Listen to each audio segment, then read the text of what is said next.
What's going on, guys? Louie here with the Frozen Pirate Podcast, alongside with Daniel Morales of Fear the Bay, with the man, the myth, the legend, Mr. Daunte Culpepper. Brother, how we doing today? I'm good, bro. I'm glad to be here. Appreciate the invite. Man, watching you play with Moss wasn't even fair. You just throw the deep ball, bro. Like, as a Bucks fan, I seen you guys kill the Bucks a few times. It was just wild, you and Moss together, and like it's an honor sitting here on the side of you, even though I'm a Bucks fan. But we got a couple of questions we want to ask you. What's life been like outside of football? Man, I really can't complain, man. I've been with my high school sweetheart, since '94, man. So, she has really been a rock for me, man. Very, very sturdy foundation for me, and we have 6 kids, and they're all out of the house now except for one. We have one 14-year-old left. So, Big grocery. yeah. So now, I know, right? So now I'm just a regular dad, man, and drop off, pick up, stuff like that for school, and trying to, whenever my body holds up, and I'm not in too much pain, I try to play around the golf every now and then. So that's pretty much it. Daunte, I didn't get to watch you play, unfortunately. I remember you from the Madden days. You remember Madden? I'm the old head. I'm 38. But he sent me over some highlights, and it was the game Week 1, 2004 against the Cowboys, 5 touchdowns. And I was watching you. You remind me of like Josh Allen. That's a quarterback that I can compare you to. The big arm, when you throw that deep pass, it looks effortless. You're accurate in the red zone area, and you have a little bit of mobility. Obviously, you are a dual threat quarterback. Yeah. When you look at the quarterbacks today, you often hear that the mobile quarterback, they don't have longevity. Do you believe that's a fact, or is that a myth that if you are a mobile quarterback, you're a dual threat, that you can't last necessarily in your late 30s? You can't be a quarterback that will be like have a career like Tom Brady that's really extended.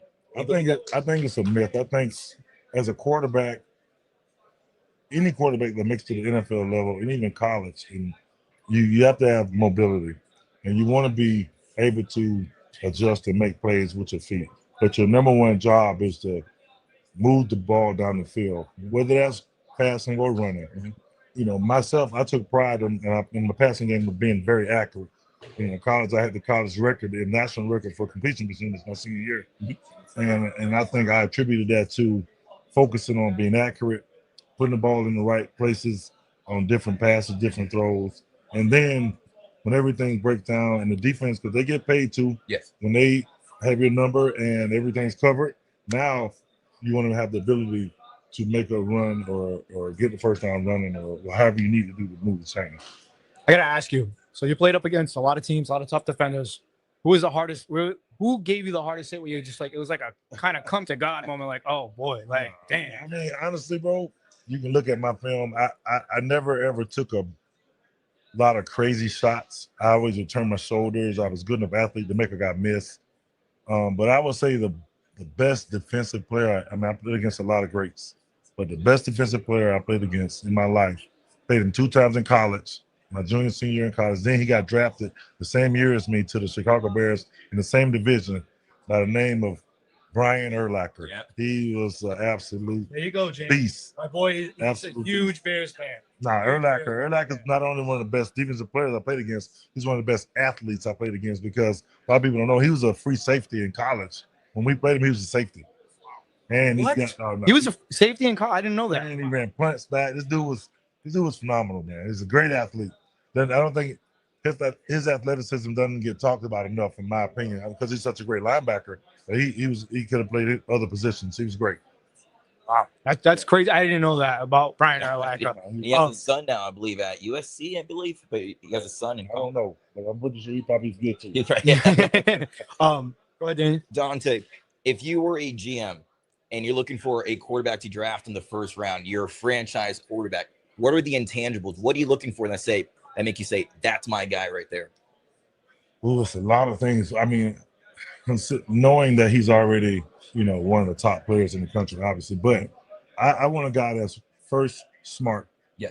I think intelligence is the number one thing you want, and not just quarterback, all football players. You want intelligence. Second thing, I want a guy that's accurate, and I want a guy that's a leader, that's a playmaker. you know, that leads my team. Sometimes you don't have to lead by saying stuff. You lead by example. I want guys that is an extension of the coaching staff. We don't have to post them because they're always on page with the coaches. Those are the guys I want as my quarterback. I got a question. Bucks related. The amount of times that you played the Tampa Bay Buccaneers, who was the one guy you kind of try to steer away from? I know it was Sapp, but who is one guy that you were just like, damn, man, like I got to stay away from this dude? Listen, I'm a strong believer.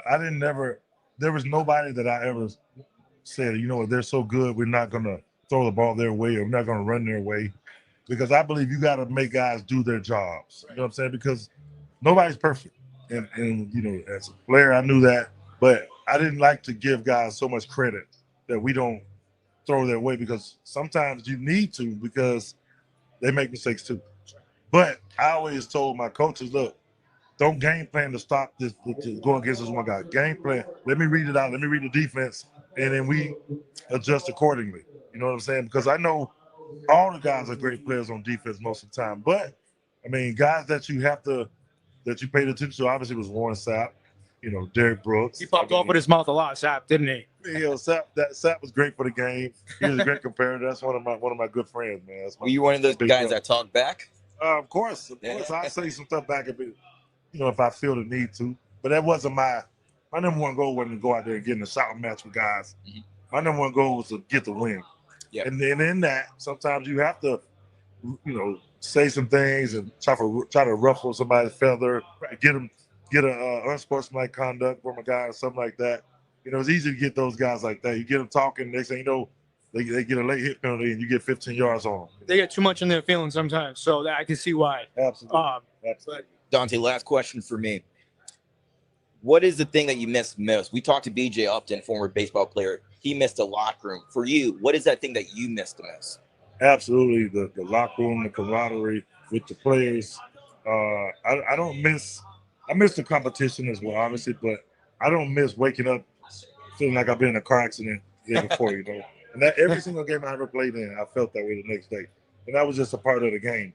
But that's what I miss. I miss the friendships and, you know, the guys, you know, having a good time and joking around in the locker room, stuff like that. It's essentially like you guys are going to war together, you know, whenever you go into these games. I mean, that brotherhood. Kind of saying that, you know, not to take anything from actual real war, yes, but of course, yeah. I mean, but it's serious business out there. It's serious businesses, and you know, it's a big deal, man. So yeah, I miss my friendships and going to practice every day and working with guys, like-minded guys, trying to achieve the same goals, stuff like that.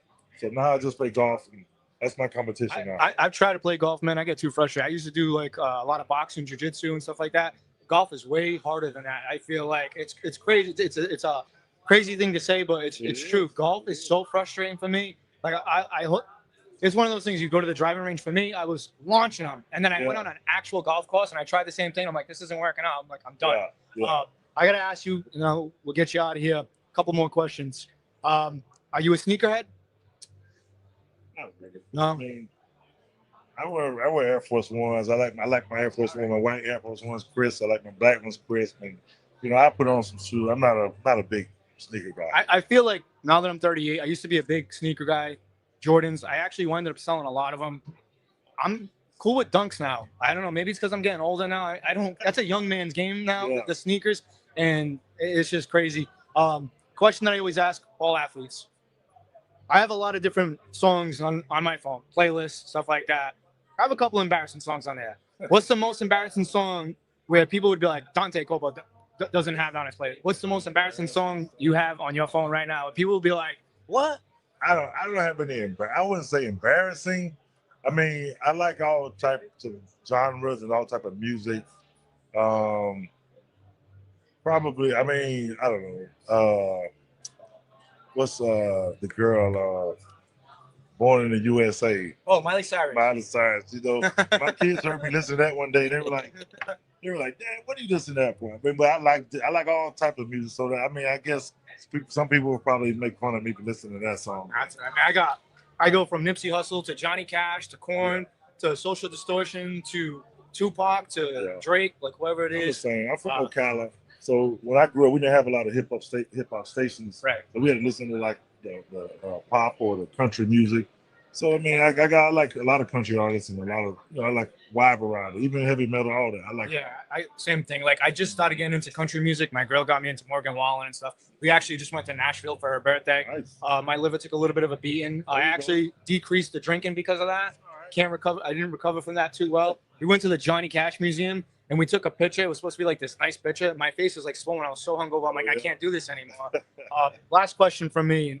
Right now, the game is so different. It's a lot different from where you played. You can't really touch the quarterback now. Back then, it was a lot more difficult. Yeah. Right. Oh yeah. Right now, out of all the quarterbacks you see playing in the league, for me right now, it's Drake Maye. I think his longevity he's going to be a very good quarterback. What quarterback do you see right now that you're kind of just looking back by, like, this kid's going to be something special?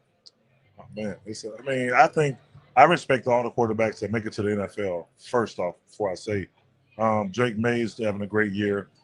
I still think, even though Lamar's not doing well, they're not doing it as well as they normally are. I think Lamar Jackson is the cream of the crop in the NFL. You know, him and a man in Buffalo. My mind goes Josh Allen. He's a beast. I respect them all, man. You asking me who I think is the best right now? If you were a coach right now, who do you want leading your team?